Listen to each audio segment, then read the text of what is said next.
Pessoal, muito bom dia. Aqui quem fala é Nicolas Farto, da mesa de renda variável da Vertic Invest, falando para o nosso Morning Call de hoje, segunda-feira, dia 7 de agosto de 2023.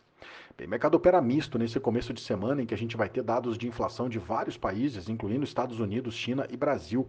Lá na Ásia, semana passada a China mais uma vez divulgou algumas medidas de estímulos, mas ainda sem grandes detalhes, o que tem feito o mercado por lá ficar cauteloso sobre o crescimento do país nesse ano.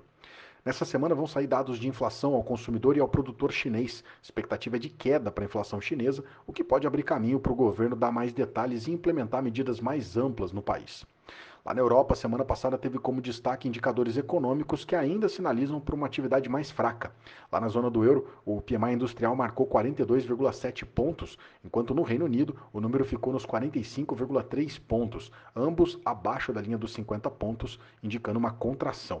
Lá no Reino Unido ainda, o Banco Central elevou a taxa de juros, mas elevou num ritmo menor do que da última decisão. Dessa vez a alta foi de 0,25%, fazendo a taxa de juros inglesa ficar no patamar de 4,25% ao ano.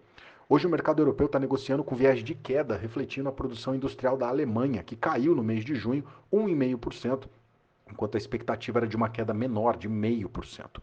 Indo para os Estados Unidos, lá o mercado recebeu bem mal a notícia do rebaixamento da nota de crédito do país e acabou fechando em queda na semana.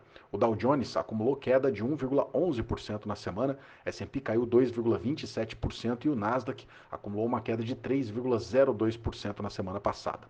A notícia que pegou o mercado de surpresa foi o downgrade de um AAA para um AA+, anunciado pela agência de risco Fitch, que justificou a queda por conta do risco fiscal, principalmente depois do impasse entre os republicanos e democratas na discussão sobre a elevação do teto da dívida americana. Esse, claro, foi o principal driver da semana que fez o mercado acabar buscando por ativos de proteção que, ironicamente, saiu comprando títulos da dívida americana. Isso fez com que as taxas de 10 anos disparassem e batessem um número de 4,19% ao ano, que é o maior patamar desde novembro do ano passado. Do lado dos indicadores, o relatório de emprego, o payroll, que saiu na sexta-feira, veio com um número mais baixo do que o esperado, o que é positivo para a queda de inflação, mas a taxa de desemprego caiu para 3,5% e os salários cresceram acima da inflação, o que foi visto como um dado negativo dentro do relatório, dado que isso pode prejudicar o trabalho do Banco Central na condução da política de juros. Do lado corporativo, destaque para o balanço da Amazon, que veio acima do esperado e fez com que as ações dessa empresa disparou. A Amazon acabou terminando a semana com uma valorização de 5,5%. Já a Apple publicou um balanço do segundo trimestre com queda nas receitas, fazendo as ações da empresa caírem na semana 7%. Até agora, 84% das empresas do S&P já publicaram seus balanços e dessas, 79% superaram as projeções de lucro que o mercado vinha tendo. Nessa semana, o grande destaque da agenda americana vai ficar para os dados de inflação ao consumidor, que é medido pelo CPI, que sai na quinta-feira, e dados de inflação ao produtor, que é o PPI, que vai sair na sexta-feira. A expectativa é de que a inflação ao consumidor americano suba menos do que na última leitura. A expectativa dessa vez é de uma alta de 0,2% para o mês de julho. Se o número vier muito acima do esperado, a gente pode ter reação negativa no mercado global, então é importante a gente acompanhar. Vamos dar uma olhada nos índices agora. S&P Futuro sobe 0,39%, Eurostoxx 600 caindo 0,21%, FTSE de Londres cai 0,45% agora. No Japão, o Nikkei fechou hoje com uma alta de 0,29%. Lá na China, o índice de Xangai caiu 0,59%. Índice de mercados emergentes, queda de 0,12%. O DXY, o dólar index, subindo 0,33% agora. Juros de 10 anos dos Estados Unidos, ainda com uma alta de 1,33%, cotado agora a 4,11% no anual, perdão. Essa é a cotação atual dos juros de 10 anos dos Estados Unidos. O índice de commodities da Bloomberg caindo 0,31% e o petróleo caindo nessa manhã. O WTI está caindo agora 0,87%, cotado a 82 dólares e 10 centavos o barril, enquanto o petróleo Brent cai 0,86%, cotado a 85 dólares e 50 centavos o barril. Petróleo em queda hoje, mas ainda negociando perto das máximas dos últimos meses, pesando ainda no preço o lado da oferta mais apertada por conta da queda da produção na Rússia e na Arábia Saudita. Minério de ferro teve mais um dia de queda lá na China. Lá em Dalian, hoje o minério caiu bem, queda de 1,57% e fechou cotado aos US$ 100,09 a tonelada, o que pode afetar o mercado de minério das mineradoras aqui no Brasil. O universo de criptoativos, trabalhando com uma estabilidade aqui nas últimas 24 horas, o Bitcoin cai 0,05%, cotado a US$ 29.026, enquanto o Ethereum sobe 0,15%.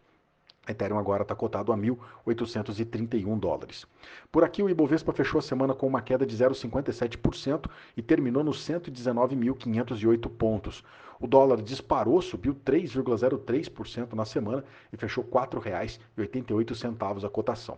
Bom, por aqui, o grande destaque foi a decisão de juros do Copom, que cortou a taxa Selic em 0,5%, levando a Selic agora para 13,25% ao ano.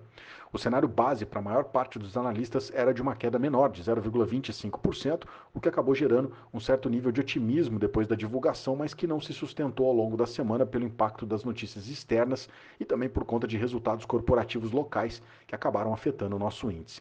Além do clima de aversão a risco internacional, o balanço da Petrobras foi visto com pouca empolgação pelo mercado, que está cauteloso, principalmente com relação à política de preços da empresa, que está bem defasada em relação aos preços internacionais, e o Bradesco, que também publicou um balanço que decepcionou, principalmente por conta da revisão para baixo nas projeções até o final desse ano.